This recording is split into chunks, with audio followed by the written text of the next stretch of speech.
What's going on, you guys? It's KP here, bringing you another boxing video, but today I will not be doing a prediction. Instead, I will be doing a video response to Mr. Karceno.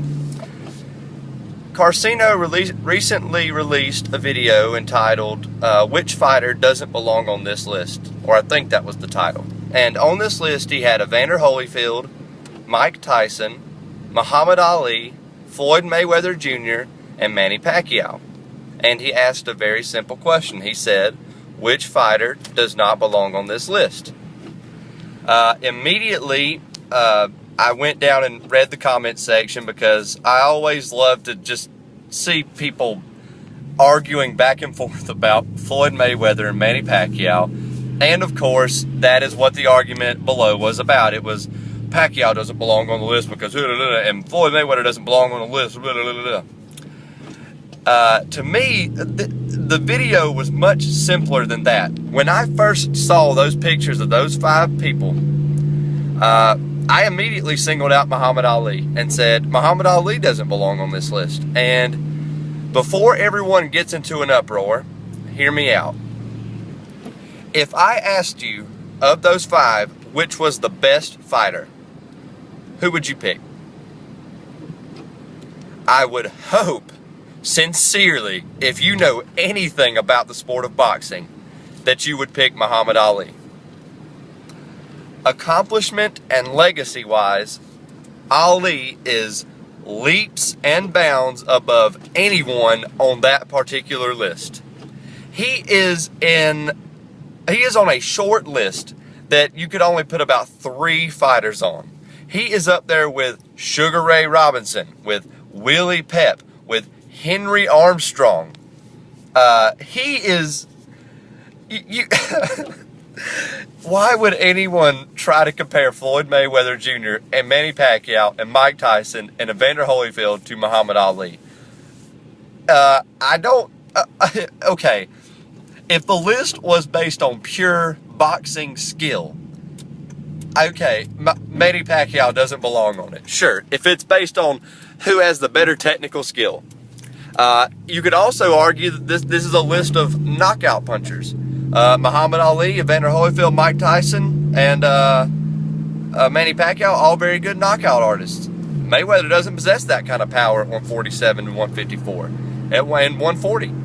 At 130 and 135, yeah, he can knock you out, but he doesn't do that anymore. But to me, if you simply asked me which fighter doesn't belong on that list, I'm going to tell you Muhammad Ali in a heartbeat. There was no thought process. It didn't take me any time to figure that out. And I know in Karceno, he probably meant it as Manny Pacquiao doesn't belong on this list. I watched most of the video, but he started going on about Pacquiao being from the Philippines and he had a hard road, and I agreed with that. And then he said, but he doesn't belong, and I just kind of cut it off. Muhammad Ali beat people like Ernie Shavers and Ken Norton, Sonny Liston, George Foreman, Joe Frazier. The list goes on and on and on. He fought in the toughest era of heavyweight boxing. Let's compare to Floyd and Pacquiao in the golden welterweight division of today. When Floyd came to welterweight, Miguel Cotto was still undefeated. You had Paul Williams there. You had Margarito there, who had a title, I believe. Now, I will give you this. I don't know if Floyd should have fought Margarito, simply because back then I guess he was wrapping his hands. But, okay, if Floyd would have beat Miguel Cotto at 147 before Cotto lost to Margarito, which he had the opportunity to do, by the way, and he beat Paul Williams, Floyd Mayweather would be up there on the list of the best welterweights ever. He still is, but he does lose some legitimacy for retiring in his prime for 2 years. And people are like, well, Muhammad Ali had 2 years off. Yeah, he got kicked out. I mean, if Muhammad Ali would have been able to fight, but in his prime, he may have racked up another, 7, 8 wins against God knows who. He may not have lost that first fight to Joe Frazier. Manny Pacquiao, The catchweight king. I mean, Manny Pacquiao's a great fighter, guys. He's the second best of this generation. But he does not hold a candle to Muhammad Ali.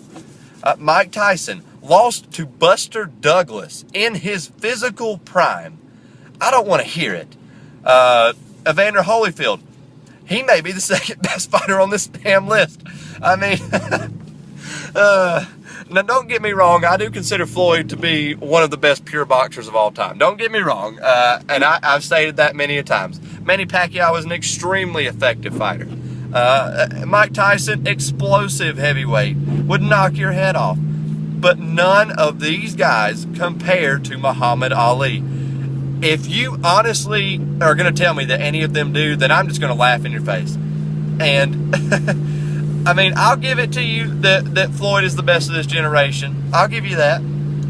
I'll give you that a prime Tyson gives Ali a hell of a fight, I guess. But I am not going to say Manny Pacquiao is the only fighter that doesn't belong on this list. It's Muhammad Ali.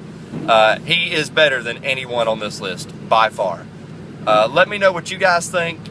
Leave comments. I'm probably going to get some flack for this video because people get butthurt about me bashing on Manny Pacquiao and Floyd. So I'll leave it at that. Peace.